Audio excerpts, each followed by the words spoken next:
Dear student, आज हम बात करेंगे प्रोटीन्स के हवाले से। प्रोटीन एक ग्रीक वर्ड है, प्रोटियोस से निकला हुआ, जिसकी मीनिंग होती है first rank.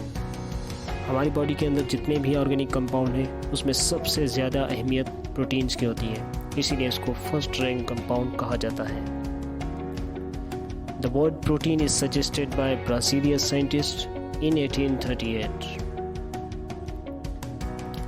The importance of protein are recognized by J.J. Wardler in 1838.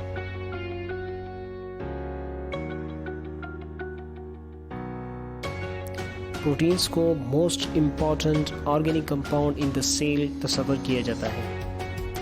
हमारी सेल के अंदर जितने भी दूसरे कंपाउंड बने होते हैं उनमें सबसे ज़्यादा अहमियत वाला जो कंपाउंड होता है वो प्रोटीन्स ही है। Constitute more than 50% of dry weight of cell. अगर सेल में से पानी को निकाल दिया जाए, लिक्विड को निकाल दिया जाए, जो ड्राई वेट सेल का बचेगा उसमें 50% से भी ज़्यादा प्रोटीन ही पाई जाती है। इसीलिए इसको most important organic compound in the cell माना जाता है। Proteins are polymers of amino acids. Protein एक चेन होती है, लंबी चेन होती है एमिनो एसिड मॉलिक्यूल्स की। पॉलीमर्स किसे कहते हैं? एक लंबी चेन को कहा जाता है जो कि छोटे छोटे यूनिट्स मिल के बनाते हैं। अमीनो एसिड एक मॉलिक्यूल है। अमीनो एसिड के बहुत सारे मॉलिक्यूल्स आपस में जुड़ के एक लंबी चेन बनाते हैं, उसको पॉलीमर्स कहा जाता है। और प्रोटीन जो है वो बहुत सारे अमीनो एसिड आपस में मिलके प्रोटीन्स का मॉलिक्यूल को बनाते हैं। प्रोटीन्स को कॉम्प्लेक्स ऑर्गेनिक कंपाउंड कहा जाता है। कॉम्प्लेक्स ऑर्गेनिक कंपाउंड क्यों कहा जाता है? ऑर्गेनिक कंपाउंड वो चीज़ होती है जिसमें अंदर कार्बन और हाइड्रोजन होती है, लेकिन प्रोटीन को कॉम्प्लेक्स कहा जाता है क्योंकि इनके साथ दूसरी चीज़ें भी होती है। मिसाल के तौर पे ऑक्सीजन, नाइट्रोजन, फास्फोरस, सल्फर, ये सारी स्ट्रक्चर्स, ये सारे कंपाउंड मिलके प्रोटीन्स को बनाते हैं, इसीलिए इसको कॉम्प्लेक्स ऑर्गेनिक कंपाउंड भी कहा जाता है।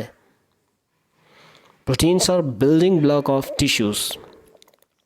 हमारी जो जिस्म की ग्रोथ होती है, हमारे जो ग्रोथ होती है बॉडी की, it is because of the proteins. हमारी मस्कुलर ग्रोथ छोटे होते हैं, उसके बाद बड़े होते हैं। हमारी मसल की ग्रोथ, स्ट्रेंथ हमारी बॉडी की बिकॉज ऑफ द प्रोटीन। अगर आपको बॉडी बिल्डिंग चाहिए तो आपको प्रोटीन की बहुत ज़्यादा मिक़दार लेनी पड़ेगी। तो प्रोटीन को तस्वर किया जाता है building block of the tissues. कुछ कॉमन पार्ट्स होते हैं हमारी बॉडी के जो कि कम्प्लीटली प्रोटीन्स के बने होते हैं। वैसे तो हर एक सेल के अंदर 50% प्रोटीन होती है, लेकिन कुछ ऐसे स्ट्रक्चर है, कुछ ऐसे ऑर्गन है जो कम्प्लीटली प्रोटीन्स के बने होते हैं। हमारे जिस्म के हेयर हैं, हमारे बाल होते हैं, वो प्रोटीन्स के बने होते हैं। हमारी स्किन कम्प्लीटली प्रोटीन्स की बनी होती हैं। नेल्स, हमारे नाखून हैं, वो भी प्रोटीन के बने होते हैं। और परिंदों के जो पर होते हैं, फीदर्स, वो भी कम्प्लीटली प्रोटीन्स ही होती हैं। प्रोटीन्स जो है वो पॉलीमर्स होती हैं अमीनो एसिड की, एक लंबी चेन होती है अमीनो एसिड की। तो अमीनो एसिड का एक यूनिट को मोनोमर्स कहा जाता है। This is the structure of protein, जो कि आपको स्क्रीन के ऊपर नज़र आ रही है। इस पर आप देख सकते हैं सेंटर पे कार्बन है। कार्बन की लेफ़्ट साइड पे जो ग्रीन पोर्शन है इसको अमीनो ग्रुप कहा जाता है। कार्बन के राइट साइड पे जो येलो पोर्शन है इसको कार्बोक्सिलिक ग्रुप कहा जाता है। कार्बन के ऊपर हाइड्रोजन अटैच है। कार्बन के नीचे रेड कलर का जो पोर्शन है इसको आर कहते हैं, साइड चेन और रेडिकल कहा जाता है। लेफ़्ट साइड अमीनो ग्रुप वाला जो पोर्शन है NH2, ये बेसिक इन प्रॉपर्टीज़ होता है। राइट साइड वाला येलो कलर का जो कार्बोक्सिलिक ग्रुप है COOH, ये एसिडिक प्रॉपर्टीज़ का होता है। और रेडिकल जो होता है R, ये डिसाइड करता है प्रोटीन के स्ट्रक्चर को। यहाँ पे दूसरा कोई भी कंपाउंड, कोई भी मॉलिक्यूल अटैच हो सकता है और प्रोटीन का डिफरेंट स्ट्रक्चर जो है वो बना सकता है। अदरवाइज़ प्रोटीन का जो बेसिक स्ट्रक्चर है उसके अंदर अमीनो ग्रुप और कार्बोक्सिलिक ग्रुप और एक हाइड्रोजन का मॉलिक्यूल ज़रूर होगा ही होगा। तो जो R ग्रुप होता है इसको रेडिकल ग्रुप कहा जाता है। That shows great variety of structure, जो कि प्रोटीन की बहुत सारे स्ट्रक्चर बनाता है। मिसाल के तौर पर ग्लाइसिन है। ग्लाइसिन के अंदर आप देख सकते हैं आर की जगह पे एक हाइड्रोजन का मॉलिक्यूल अटैच हो गया, तो प्रोटीन का स्ट्रक्चर कहलाएगा ग्लाइसिन। बाकी सारे बेसिक कंपाउंड अटैच ही है प्रोटीन के साथ। देख सकते हैं लेफ़्ट साइड पे अमीनो ग्रुप, राइट साइड पे कार्बोक्सिलिक ग्रुप, ऊपर हाइड्रोजन, लेकिन नीचे आर की जगह पे एक हाइड्रोजन अटैच हो गया और प्रोटीन कहलाई ग्लाइसिन।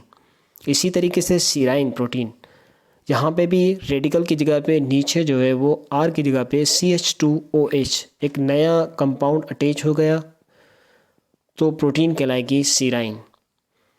हर एक प्रोटीन के अंदर अमीनो ग्रुप, कार्बोक्सिलिक ग्रुप और एक हाइड्रोजन होती है, लेकिन आर की जगह पे दूसरे कंपाउंड अटैच होते हैं और प्रोटीन को स्ट्रक्चर को वेरी करते हैं, डिफरेंट करते हैं। एलेनाइन है, यहाँ पे भी आर की जगह पे CH3 एक नया कंपाउंड अटैच हो गया, केमिकल बॉन्ड बन गया और प्रोटीन का स्ट्रक्चर डिफरेंट हो गया। तो इस हिसाब से प्रोटीन्स की बहुत सारी वैरायटीज़ जो है वो लिविंग ऑर्गेनिज्म के अंदर पाई जाती हैं, लेकिन हर एक प्रोटीन के मॉलिक्यूल के अंदर अमीनो ग्रुप और कार्बोक्सिलिक ग्रुप होता ही है। इस चीज़ को जहन में रख लें। There are 20 basic amino acids. इस दुनिया पे जितने भी लिविंग ऑर्गेनिजम्स पाए जाते हैं उन सारे के सारे लिविंग ऑर्गेनिजम्स के अंदर अमीनो ग्रुप जो होते हैं वो, अमीनो एसिड्स जो होते हैं वो 20 ही होते हैं। और प्रोटीन्स किस चीज़ की बनी होती है, हम पहले ही डिस्कस करके आए हैं। प्रोटीन्स अमीनो एसिड्स की बनी होती हैं और अमीनो एसिड 20 किस्म के होते हैं, जो कि इस दुनिया पे जितने भी जानदार हैं, जितने भी लिविंग ऑर्गेनिज़म हैं, उन सारे के सारे लिविंग ऑर्गेनिजम्स के अंदर यही 20 टाइप के अमीनो एसिड पाए जाते हैं। इनकी स्ट्रक्चर, इनकी अरेंजमेंट की वजह से ही प्रोटीन की डिफरेंट जो है वो स्ट्रक्चर से वो बनती हैं। वो वायरस से लेके एक कंप्लीट ह्यूमन बीइंग तक, एक छोटे से छोटे ऑर्गेनिज़म से लेके एक बड़े कॉम्प्लेक्स ऑर्गेनिज़म इंसानों तक, यही 20 अमीनो एसिड्स होते हैं जो कि डिफरेंट टाइप्स की प्रोटीन्स को बनाते हैं और वो प्रोटीन्स फिर बॉडी की ग्रोथ करती है और उस ग्रोथ से हम आगे बढ़ते हैं। डियर स्टूडेंट, अगर आपने अभी तक मेरा चैनल सब्सक्राइब नहीं किया बायोलॉजी विद शाहजहां, तो प्लीज़ चैनल को सब्सक्राइब कीजिए, बेल आइकन को ज़रूर दबाइए, चैनल को लाइक्स कीजिए और अपने दोस्तों के साथ भी शेयर कीजिए। Thank you very much.